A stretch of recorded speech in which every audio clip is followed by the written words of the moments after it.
Good morning, everybody, and welcome to this Nedgroup Investments Core Range quarterly update. My name is Jannie Leach. I head up the Nedgroup Investments Core business. I was involved in the original setting them up about 11 years ago, and I've been involved ever since. For today's presentation, we'll sort of briefly cover what's happening in the rules-based or passive industry and really see how Nedgroup Investments has done relative to most of our peers.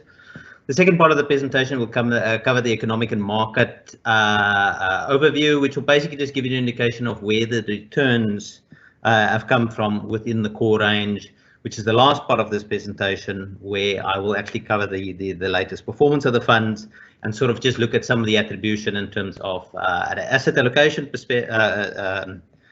side and from an underlying stock perspective. Now, firstly, we are in the process of finalizing our core chart book, which we publish on an annual basis, which basically gives you an overview of what's happening in the passive industry. If I go to the next slide, one can sort of see the growth within this space over the past few years. So you can see the passive industry is sort of sitting just under 300 billion rand. So, I mean, that's still quite a small portion of the nearly 6 trillion South African investment market. But we have seen substantial growth over the last few years. And as you can see in that top line, there's been a 20% annual year-on-year growth in this space. Most of the growth has come through in the collective investment scheme side. So this is a little bit different to many of the other sides of the industry where a large amount of the institutional assets sits in the non-CIS. You can actually see that in 2019, the CIS market surpassed the non-CIS institutional assets. This is in line with international trends where the nature of passive investing requires pooling and scale, and so these kind of unit trust or ETF structures are ideal for that pooling and getting the efficiencies of the economies of scale. The biggest growth has been within unit trusts. And I think that's partly got to do with the use of multi-asset funds in the industry. And of course, we've been quite a big recipient of the flows in that space. So just quickly, if we go over to the local CIS market, we as Nedgroup Investments actually became the second largest CIS manager last year, surpassing Signia, whose assets dropped from about 28 billion to 24 billion. Satrix is still the largest CIS manager. Some of the new entrants is like 10x that have moved their money from pooled vehicles into CIS structures. And I mean, like I mentioned before, the main reason for that is that you get some of the benefits of pooling assets and getting the economies of scale within the funds. We have been the fund that has seen the fastest growth on an annual basis. I mean, last year, our annual year-on-year growth was 34%. But we've basically been the fastest growing rules-based provider for at least the past 5 or 6 years. Similar trend in the foreign collective investment space where, I mean, at the moment, to be honest, it's actually just ourselves and Satrix, and both of our businesses is really around one fund. So in the Satrix's case, it is the MSCI World Offshore Fund, and in our case, it is our Core Global Fund. A business like Gins Global that a few years ago was probably the only provider in the passive industry, you can see their assets have declined quite substantially. And that is just, I mean, it's the level of competition. It is the global players coming to the SA market and being available through various fund structures that South African asset management firms manage and facilitate. Similarly, in this space, we've also been the manager with the fastest year-on-year growth. You can see Core Global Fund has sort of grown by about 40% year-on-year over the past year. And I mean, part of that is growth through our local range that invest in this fund. But there's also been a lot of interest in the actual funds. We've basically also become the provider of choice on most platforms. So on a lot of umbrella funds, list, etc. Our core range are used as defaults in some cases, but as they're clearly the biggest multi-asset passives in the country. Now moving over to the economic and market overview. As we know, the first quarter was quite a tough time. We saw some big declines. And what's probably happened in the second quarter is that we've seen quite big rebounds from those low levels. So if you look at the cap Swix, for example, that was up by 21%. The REIT or the REIT index, the J867 was up by 16%. And similarly, the bond market was up by 9.9%. Of course, all of that rebounding happened off a low base. I mean, if you look at the longer term returns, equity markets are still negative over the past year and really below your long-term average up until just below 10 years. So it hasn't been an ideal time to be invested in the SA equity market. And of course, the recent declines has also had a long impact on the longer term returns. Property REIT specifically has been hit really hard over the last 2 years. So you can see that 1 year number sitting at minus 46%. But now even the 10-year number sitting at only 1% per annum. So I mean, that's definitely been an industry that's been hit hard. In the bond space, we know that the poor South African economic outlook, the Moody's rating, etc., had quite a big impact on the bond market, and so there was quite a big decline in March, Feb and March, after that Moody's rating became public. And so the 1 year returns on bonds, etc., are still low, but the longer term returns are actually in line with your long-term bond returns. And then cash, of course, was sitting at 6%, but of course those returns will be coming down quite dramatically now with shorter-term interest rates declining. And then inflation has also been on the low side. There's a lot of commentators that are worried that actually inflation may be a risk going forward. On the global side, similarly, we've seen rebounds on the equity and the property markets. So you can see that the MSCI All Country World Index, so that is the index that includes emerging markets, was up by 19.4%. Global markets have done a little bit better than the SA markets, but you can see it's only from about 7 years onwards where you're getting close to the long-term average. So it's also been quite a bumpy ride over the last year. Specifically, I think there were quite big drawdowns in the third quarter of last year as well. Similar to the SA market, the property market has rebounded, but it's been hit really hard globally. So you can see that 1 year number sitting at about minus 15.5%. Global bonds have actually delivered really good returns over the last few years, but with your yields coming down on developed market bonds, they're unlikely to give the same level of returns going forward. Now, if we look at global market returns, and this will of course have an influence on our core global fund, there is an impact in terms of what you held and what you didn't held. So clearly the US has been one of the big drivers of return. So if you look at that, I can't get my mouse. If you look at the MSCI World ex-US, that's almost like in line with emerging markets over this period. And then the MSCI World, of course, this is just the developed market. It's not the All Country World Index. You can see that has delivered a higher return that excluding the US. And so if you have an overweight in the US, your returns probably would be better. And of course, if you have emerging markets, your returns would be lower. And that will have some influence on the core global's relative performance. As we know, South African bond yields have become quite attractive, but there is, of course, a lot of risk associated to it. On the US and development side, you can see how low those rates have gone down to. I mean, the US 10-year bond is now trading at a yield of about 0.6%, down from about 2.3, 2.4% a year ago. The SA yields have gone up to over 9% on the 10-year bond index. Within the core funds, of course, we don't make tactical asset allocation calls. So we've always got a strategic allocation to bonds. I mean, in the fixed income space, we typically hold cash, inflation-linked bonds, and nominal bonds. And so that nominal bond and inflation-linked bond carve-out of the funds will benefit from these higher risks. But of course, the portfolios were constructed to be robust through different market cycles, which means that these different asset classes through different parts of the market cycle will be providing returns and others will be providing downside protection. Look at the actual fund performance. So the South African core range, this is our 3 Regulation 28 compliant funds. So the most aggressive one is our core accelerated fund. This is a max Reg 28 balance fund. In many respects, its return profile is a little bit closer to some of the South African equity funds that include offshore, because they have very similar kind of allocations to risk assets, equities and property. Our core diversified fund is our oldest and our flagship fund, so that is a traditional balance fund, and it behaves very similarly to the big brand balance funds in the country.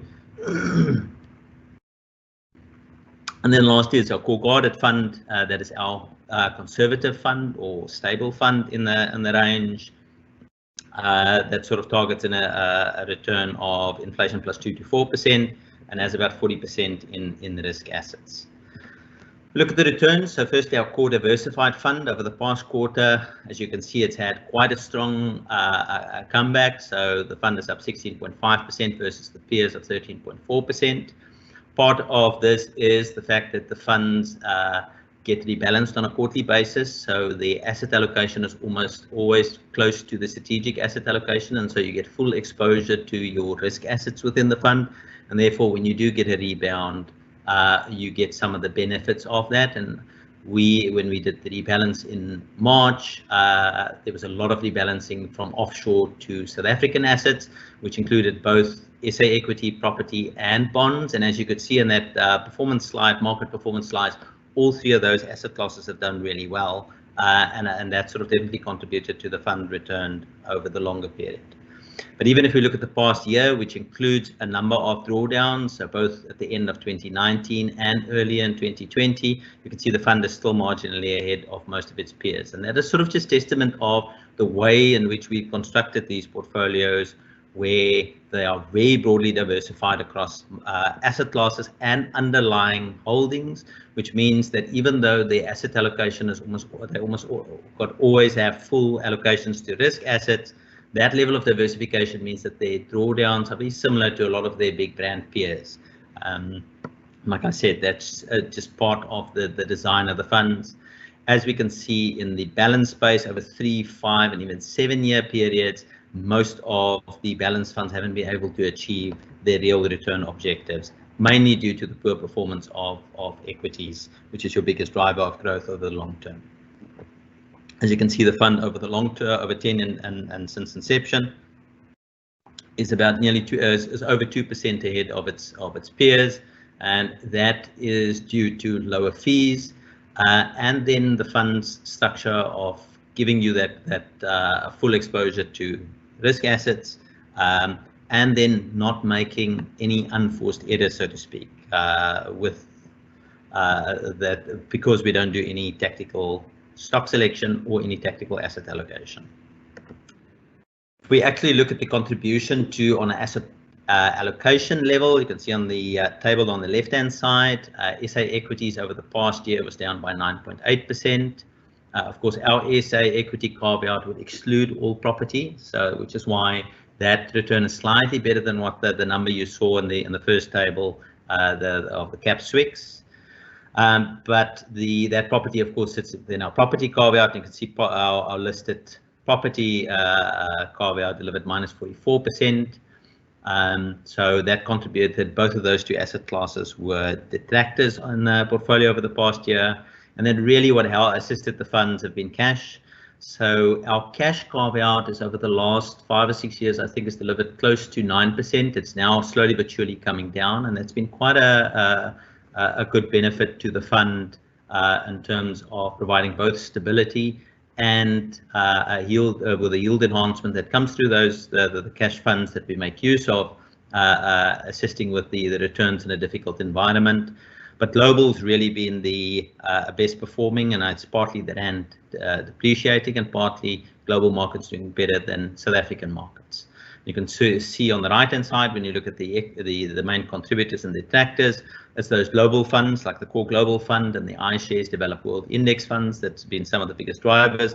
And then, of course, your South African rand hedges like Naspers, Process, and then of course Anglo Gold with gold being a safe haven asset in times of turmoil.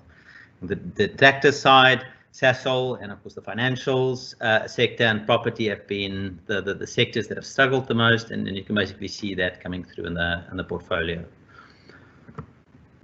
Core guarded, similar to the core diversified fund, you can see that the returns versus the peers have been really good over the last quarter, which has helped the longer term returns. So core guarded is now about 1.3% ahead of the peers over the past 1 year. And when you look at longer term returns from 7 years onwards, the fund is in line with its inflation plus 3 benchmark. Guarded's actually done a little bit better than diversified versus that long term return, and it's partly because it has a smaller allocation to equities that has been a big detractor over the last 5 to 7 years. You can also see that the difference in the stable fund versus the peers is slightly higher than for the core diversified, and it just shows that in the conservative market segment, where fund managers have lower equity allocations, it's more difficult to get over that 1% fee hurdle. And so the core guarded fund actually on a relative basis do better than its balance counterpart because of that. Core Accelerated, of course, is a new fund, so it's been around for about 3.5 years now. So this is the MaxReg 28 fund. So this fund is quite different to most of the balance funds in the industry. It's got 90% allocated to risk assets, and that's equity and property, where the average balance fund in SA is just under 70%. So there's almost a 20% difference in equity returns. And that's why quite often it's actually better to compare the fund to the South African equity funds that has offshore, as the behavior is more similar. The Core Accelerated is a little bit more diversified because it has property, bonds, and cash as well, on both on the local and the global side. You can see the Core Accelerated did even better than the Core Diversified because of the higher equity allocation, 18% over the quarter, but over the past year it's still down by minus 3.4%, and like I said, that is due to the poor performance of equities and property over that period. And then the 3-year number is a little bit below the peer group, which is to be expected, and since inception it's the same thing. But like I said, it is a very different animal, but the whole thesis behind the fund is that over the long term in your retirement savings, where you really want full allocation to risk assets over a 10, 20 or a year period, you'll get the benefit of that higher equity allocation. But over the short term, when you have volatile markets, of course, it'll be a little bit more volatile than the core diversified fund. Then moving on to the offshore. So our core global fund is the global version of our core diversified fund. It's available in a direct offshore fund and in a rand denominated feeder fund. From a performance perspective, so over the quarter, it's also had quite a strong rebound. It's marginally behind its peers, and I think some of that can be attributed to a lot of the peers holding more US and not necessarily holding a lot of emerging markets. Through the cycle, I would expect that to wash out. You can see it actually in the longer term returns already, the 1 year, the 3, and since inception, where the fund is comfortably ahead of any of its peers.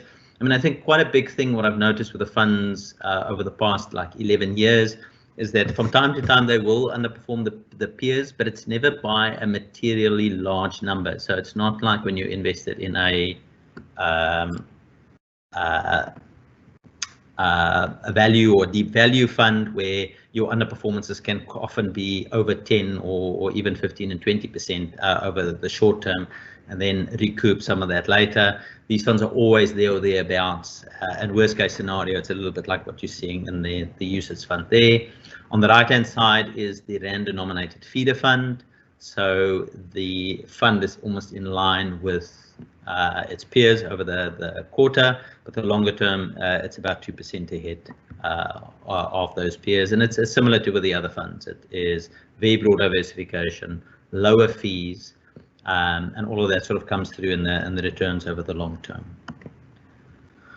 From a contribution to return perspective, so you can see most of the returns over the past years come through equities. So it's contributed about 1.7% to the fund's returns, but I mean, it hasn't been a pretty environment. So you can see that property sector is down by 11%, which detracted about 1.1% from the funds, and then bonds added, and inflation-linked bonds added a little bit, and then cash. We make use of a US dollar, a pound, and a euro cash fund, and so those different currencies will sometimes have an impact on the cash return in the fund. Just quickly, the core bond fund. So as I've mentioned in a recent presentation, this fund was designed to match the duration of the peers, and the thesis behind that is that if you can match the duration of the peers at much lower fees, you should be able to produce better than average returns over the long term. And that's basically what's happened in the fund. So you can see over the past year, the fund's actually done really well this year. So 5.5% versus the peer median of 2.3. And over the long term, if you look at the fee differential of about 0.4%, part of that return differential can be explained by it. But the other part is just also the way in which the Quanta implements the bond carve-out. So by matching the duration, they don't waste as much frictional cost in terms of trying to buy bonds that are not liquid and aren't trading, and so being more strategic and patient in terms of how they do their transactions, there's an additional cost saving that comes through in the fund return, and that can be seen in that 7-year number, with the funds about 0.8% ahead of the peers. Just from a positioning perspective, so the fund is more than 3/4 of the fund is currently sitting in government debt, and then there's some credit and some parastatals in the fund. The current yield is sitting at 9.6%. This is the gross yield, so this is before fees. After fees, it's sitting closer to about 9.1 or 9.2, and the Orbi is sitting at a similar level of about 9.5%. So that's, like I said earlier, it is quite an attractive yield, but it does come with a lot of risk as well. And so it's best to, like similar to what we've done in our local core range, is to rather to have a strategic holding to it and mix and get a broader mix of fixed income investments such as cash and inflation-linked bonds. But just as a conclusion, I think it's clear that the core range has delivered what's on the tin. I mean, I think one of the big advantages for these funds as part of a client's portfolio is that there's no return surprises. What the markets deliver, you get a combination of those different asset classes returns within the fund, but then with sensible implementation where we try and keep costs down, be sensible in terms of how we do the matching of the different asset classes, and so ensuring that the investor gets the best possible outcome. Second quarter has been quite good for the funds, so they've rebounded quite well, and I think partly that is due to the timing, or we were fortunate that the rebalancing happened just after most of the market drawdowns in March, and so that reweighting or rebalancing of the SA equity, SA bonds, and SA property positioned the funds well for this rebound. As one can see, the funds have been consistent versus their peers, and like I said earlier, I think that's quite an advantage within a client's portfolio, that these are the portfolios that you would never have to go and explain relative performance. And then in terms of outlook going forward, I mean, I think there's still a lot of uncertainty around the COVID pandemic, so I would expect the volatility to continue. I think we can open up for questions.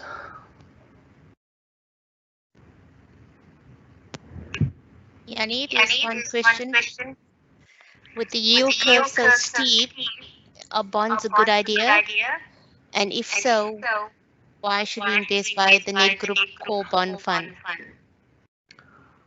So, like I said earlier, is that I do think over the long term, the benefit of getting those higher yields will definitely assist your portfolio. Whether you want to take an overweight to it, I mean, there is a lot of risk associated to it. I mean, a lot of it is dependent on the government being able to deliver on a lot of the promises in terms of getting the fiscal side of the economy right. So I would say that you need to be cautious in terms of how you look at those yields. Like I said, within our funds, we looked at bonds through the cycle, through different markets, and so that's why we've got a strategic allocation to it rather than trying to time when to move in and out of it. We've got cash that sort of acts as a buffer. So at the moment, you're not getting the return out of the cash, but at least it provides some protection against some of those risks that's inherently in the bond market. And so I think the core bond really plays as a place in people's portfolio where they want to, if they're either doing building blocks, so if they're managing their own portfolios and they want quite an efficient way to get bond exposure in their funds. If managers are, if it's in a multi-manage or a DFM portfolio where the manager feels that they're willing to take on that risk, then I think the core bond will also be an ideal solution to take that overweight. But like I said, within our core philosophy, we look at it from a strategic perspective, and so think that there is a long-term strategic place for it. It's nice to be able to get the higher return out of the fund, but like I said, there are risks involved, which is why you want to diversify it with the other asset classes. Another question. What scope is there for fee reductions? Look, I think that is the tough part in the industry. I mean, I think when we priced our funds on the platforms at 0.25%, it definitely moved the fees down. I think what is quite important to remember is that the South African market is significantly smaller than the global market in which the BlackRocks, Vanguards, and State Streets play. So when you look at the developed market, and it's only really the developed market equity index funds that have really low fees. As soon as you move away to away from any of those markets, your TERs actually increase quite dramatically. So, for example, a US S&P 500, you can go and get for a TER of 0.07%. If you go for a Canadian one, it's 0.48. In the US market, if a US investor wants to invest in South Africa, they pay 0.62. And that's like I said, by virtue of the scale. So if you think the iShares S&P 500 US fund is $150 or $160 billion. So I mean, I think that is a quarter, or was a third of the South African market when I looked at it a few years ago, and that's just in one fund. So I think there's a lot of pressure to get fees down. I don't necessarily think we've achieved the scale yet to actually start lowering the fees in a sustainable manner. Next question. Jannie, I think that's it. Okay. Well, thanks everyone. I hope you found that the presentation insightful, and I'll speak to you soon.